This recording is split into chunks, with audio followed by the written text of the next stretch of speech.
युद्ध में लव के द्वारा सेना का संहार, कालजीत का वध तथा पुष्कल और हनुमान जी का मूर्छित होना। शेष जी कहते हैं, मुनिवरों, अपने वीरों की भुजाएं कटी देख शत्रुघ्न को बड़ा क्रोध हुआ। वे रोष के मारे दांतों से होंठ चबाते हुए बोले, योद्धाओं, किस वीर ने तुम्हारी भुजाएं काटी हैं? आज मैं उसकी बाहें काट डालूंगा। देवताओं द्वारा सुरक्षित होने पर भी वे छुटकारा नहीं पा सकता। शत्रुघ्न के इस प्रकार कहने पर वे योद्धा विस्मित और अत्यंत दुखी होकर बोले, राजन, एक बालक ने, जिसका स्वरूप श्री रामचंद्र जी से बिल्कुल मिलता जुलता है, हमारी यह दुर्दशा की है। बालक ने घोड़े को पकड़ रखा है। यह सुनकर शत्रुघ्न की आंखें क्रोध से लाल हो गईं और उन्होंने युद्ध के लिए उत्सुक होकर कालजीत नामक सेनाध्यक्ष को आदेश दिया, सेनापति, मेरी आज्ञा से संपूर्ण सेना का व्यूह बना लो।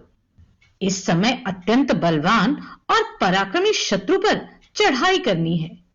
यह घोड़ा पकड़ने वाला वीर कोई साधारण बालक नहीं है, निश्चय ही उसके रूप में साक्षात इंद्र होंगे। आज्ञा पाकर सेनापति ने चतुरंगिनी सेना को दुर्भेद्य व्यूह के रूप में सुसज्जित किया। सेना को सजी देख शत्रुघ्न ने उसे उस स्थान पर कूच करने की आज्ञा दी जहां अश्व का अपहरण करने वाला बालक खड़ा था। तब वह चतुरंगिनी सेना आगे बढ़ी। सेनापति ने श्रीराम के समान रूप वाले उस बालक को देखा और कहा, कुमार, यह पराक्रम से शोभा पाने वाले श्री रामचंद्र जी का श्रेष्ठ अश्व है, इसे छोड़ दो। तुम्हारी आकृति श्री रामचंद्र जी से बहुत मिलती जुलती है, इसलिए तुम्हें देखकर मेरे हृदय में दया आती है। यदि मेरी बात नहीं मानोगे तो तुम्हारे जीवन की रक्षा नहीं हो सकती। शत्रुघ्न जी के योद्धा की बात सुनकर कुमार लव किंचित मुस्कुराए और कुछ रोष में आकर यह अद्भुत वचन बोले, जाओ, तुम्हें छोड़ देता हूं। श्री रामचंद्र जी से इस घोड़े के पकड़े जाने का समाचार कहो। वीर, तुम्हारे इस नियति युक्त वचन को सुनकर मैं तुमसे भय नहीं खाता। तुम्हारे जैसे करोड़ों योद्धा आ जाएं तो भी मेरी दृष्टि में यहां उनकी कोई गिनती नहीं है। मैं अपनी माता के चरणों की कृपा से उन सबको रुई की ढेरी के तुल्य मानता हूं, इसमें तनिक भी संदेह नहीं है। तुम्हारी माता ने जो तुम्हारा नाम कालजीत रखा है, उसे सफल बनाओ। मैं तुम्हारा काल हूं, मुझे जीत लेने पर ही तुम अपना नाम सार्थक कर सकोगे। कालजीत ने कहा, बालक, तुम्हारा जन्म किस वंश में हुआ है? तुम किस नाम से प्रसिद्ध हो? मुझे तुम्हारे कुल, शील, नाम और अवस्था का कुछ भी पता नहीं है। इसके सिवा मैं रथ पर बैठा हूं और तुम पैदल हो। ऐसी दशा में मैं तुम्हें अधर्म पूर्वक कैसे परास्त करूं? लव बोले, कुल, शील, नाम और अवस्था से क्या लेना है? मैं लव हूं और लव मात्र में ही समस्त शत्रु योद्धाओं को जीत लूंगा। मुझे पैदल जानकर संकोच मत करो। लो, तुम्हें भी अभी पैदल किए देता हूं। ऐसा कहकर बलवान लव ने धनुष पर प्रत्यंचा चढ़ाई तथा पहले अपने गुरु वाल्मीकि का, फिर माता जानकी का स्मरण करके तीखे बाणों को छोड़ना आरंभ किया, जो तत्काल ही शत्रु के प्राण लेने वाले थे। तब कालजीत ने भी कुपित होकर अपना धनुष चढ़ाया तथा अपने युद्ध कौशल का परिचय देते हुए बड़े वेग से लव पर बाणों का प्रहार किया।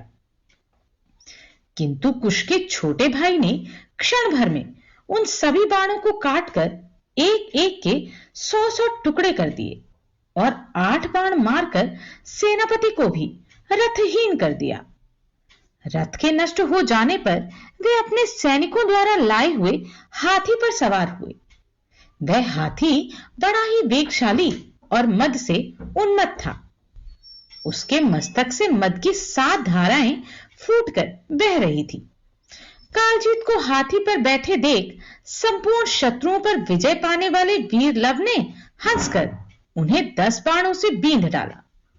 लव का पराक्रम देख कालजीत के मन में बड़ा विस्मय हुआ और उन्होंने एक तीक्ष्ण एवं भयंकर परिध का प्रहार किया जो शत्रु के प्राणों का अपहरण करने वाला था, किंतु लव ने तुरंत ही उसे काट गिराया। फिर उसी क्षण तलवार से हाथी की सूंड काट डाली और उसके दांतों पर पैर रखकर वे तुरंत उसके मस्तक पर चढ़ गए। वहां सेनापति के मुकुट के 100 और कवच के 1000 टुकड़े करके उनके मस्तक का बाल खींचकर उन्हें धरती पर गिरा दिया। फिर तो सेनापति को बड़ा क्रोध हुआ और उन्होंने लव का वध करने के लिए तलवार हाथ में ली। उन्हें तलवार लेकर आते देख लव ने उनकी दाहिनी भुजा को बीच से काट डाला।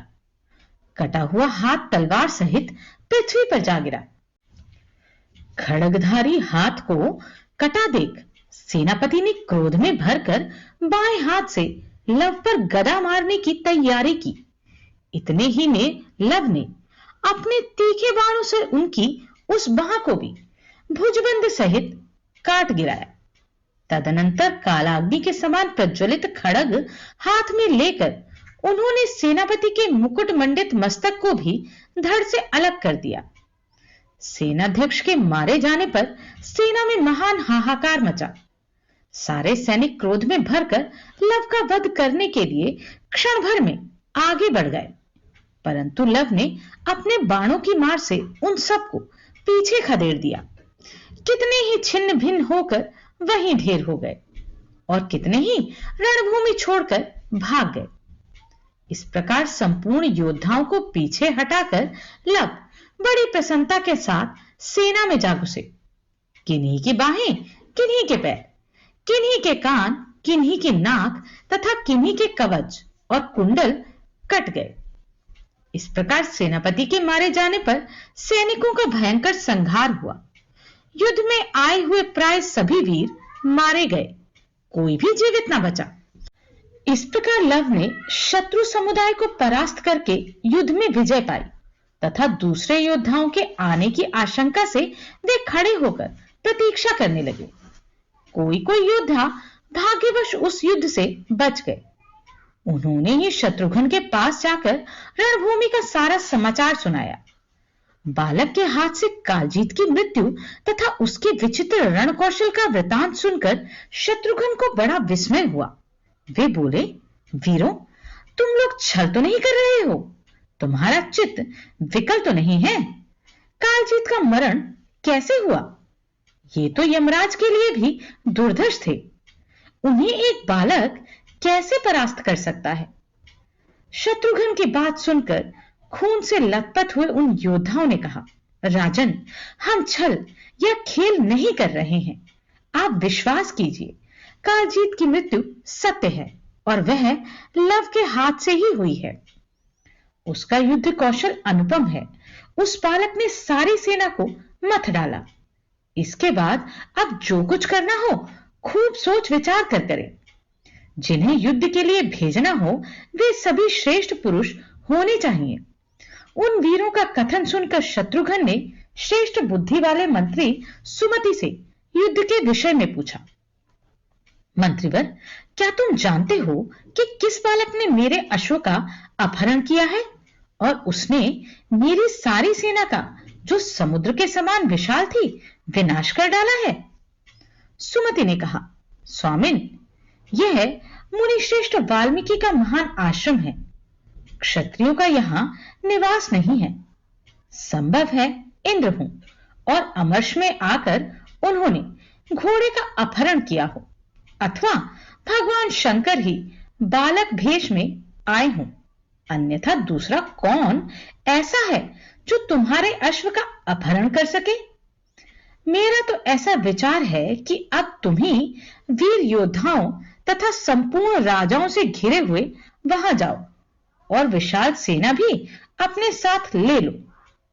तुम शत्रु का उच्छेद करने वाले हो, अतः वहां जाकर उस वीर को जीते जी बांध लो। मैं उसे ले जाकर कौतुक देखने की इच्छा रखने वाले श्री रघुनाथ जी को दिखाऊंगा। मंत्री का यह वचन सुनकर शत्रुघ्न ने संपूर्ण वीरों को आज्ञा दी, तुम लोग भारी सेना के साथ चलो, मैं भी पीछे से आता हूं। आज्ञा पाकर सैनिकों ने कूच किया। वीरों से भरी हुई उस विशाल सेना को आते देख लव सिंह के समान उठकर खड़े हो गए। उन्होंने समस्त योद्धाओं को मृगों के समान तुच्छ समझा। वे सैनिक उन्हें चारों ओर से घेर कर खड़े हो गए। उस समय उन्होंने घेरा डालने वाले समस्त सैनिकों को प्रज्वलित अग्नि की भांति भस्म करना आरंभ किया। किन्हीं को तलवार के घाट उतारा, किन्हीं को बाणों से मार परलोक पहुंचाया तथा किन्हीं को त्रास, कुंत, पटिश और परिध आदि शस्त्रों का निशाना बनाया। इस प्रकार महात्मा लव ने सभी घेरों को तोड़ डाला।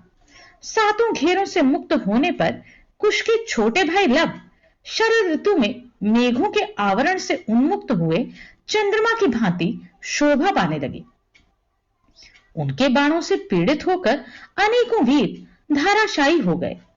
सारी सेना भाग चली। यह देख वीरवर पुष्कल युद्ध के लिए आगे बढ़े। उनके नेत्र क्रोध से भरे थे और वे खड़ा रह कहकर लव को ललकार रहे थे। निकट आने पर पुष्कल ने लव से कहा, वीर, मैं तुम्हें उत्तम घोड़ों से सुशोभित एक रथ प्रदान करता हूं, उस पर बैठ जाओ।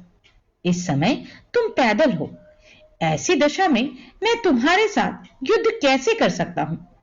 इसलिए पहले रथ पर बैठो, फिर तुम्हारे साथ लोहा लूंगा।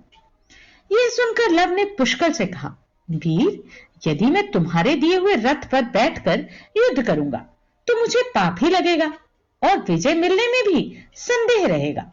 हम लोग दान लेने वाले ब्राह्मण नहीं हैं, अपितु स्वयं ही प्रतिदिन दान आदि शुभ कर्म करने वाले क्षत्रिय हैं। तुम मेरे पैदल होने की चिंता ना करो, मैं अभी क्रोध में भरकर तुम्हारा रथ तोड़ डालता हूं, फिर तुम भी पैदल ही हो जाओगे। उसके बाद युद्ध करना। लव का यह धर्म और धैर्य से युक्त वचन सुनकर पुष्कल का चित्त बहुत देर तक विस्मय में पड़ा रहा। तत्पश्चात उन्होंने धनुष चढ़ाया। उन्हें धनुष चढ़ाते देखकर लव ने कुपित होकर बाण मारा और पुष्कल के हाथ का धनुष काट डाला। फिर जब वे दूसरे धनुष पर प्रत्यंचा चढ़ाने लगे, तब तक उस उद्वत एवं बलवान वीर ने हंसते हंसते उनके रथ को भी तोड़ दिया। महात्मा लव के द्वारा अपने धनुष को छिन्न भिन्न देखकर पुष्कल क्रोध में भर गए और उस महाबली वीर के साथ बड़े वेग से युद्ध करने लगे। लव ने लव मात्र में तरकश से तीर निकाला, जो विषैले सांप की भांति जहरीला था। उसने यह तेजस्वी बाण क्रोधपूर्वक छोड़ा।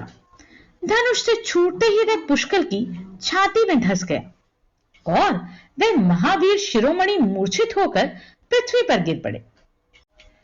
पुष्कल को मूर्छित होकर गिरा देख पवन कुमार ने उठा लिया और श्री रघुनाथ जी के भ्राता शत्रुघ्न को अर्पित कर दिया। उन्हें अचेत देख शत्रुघ्न का चित्त शोक से विवल हो गया। उन्होंने क्रोध में भरकर हनुमान जी को लव का वध करने की आज्ञा दी। हनुमान जी भी कुपित होकर महाबली लव को युद्ध में परास्त करने के लिए बड़े वेग से गए और उनके मस्तक को लक्ष्य करके उन्होंने वृक्ष का प्रहार किया। वृक्ष को अपनी ओर आते देख लव ने अपने बाणों से उसको 100 टुकड़ों में बांट दिया। तब हनुमान जी ने बड़ी बड़ी शिलाएं उखाड़कर बड़े वेग से लव के मस्तक पर फेंकी। शिलाओं का आघात पाकर उन्होंने अपना धनुष ऊपर को उठाया और बाणों की वर्षा से शिलाओं को चूर्ण कर दिया। फिर तो हनुमान जी के क्रोध की सीमा न रही। उन्होंने बलवान लव को पूंछ में लपेट लिया। यह देख लव ने अपनी माता जानकी का स्मरण किया और हनुमान जी की पूंछ पर मुक्के से मारा। इससे उनको बड़ी व्यथा हुई। उन्होंने लव को बंधन से मुक्त कर दिया। पूंछ से छूटने पर उस बलवान वीर ने हनुमान जी पर बाणों की बौछार आरंभ कर दी।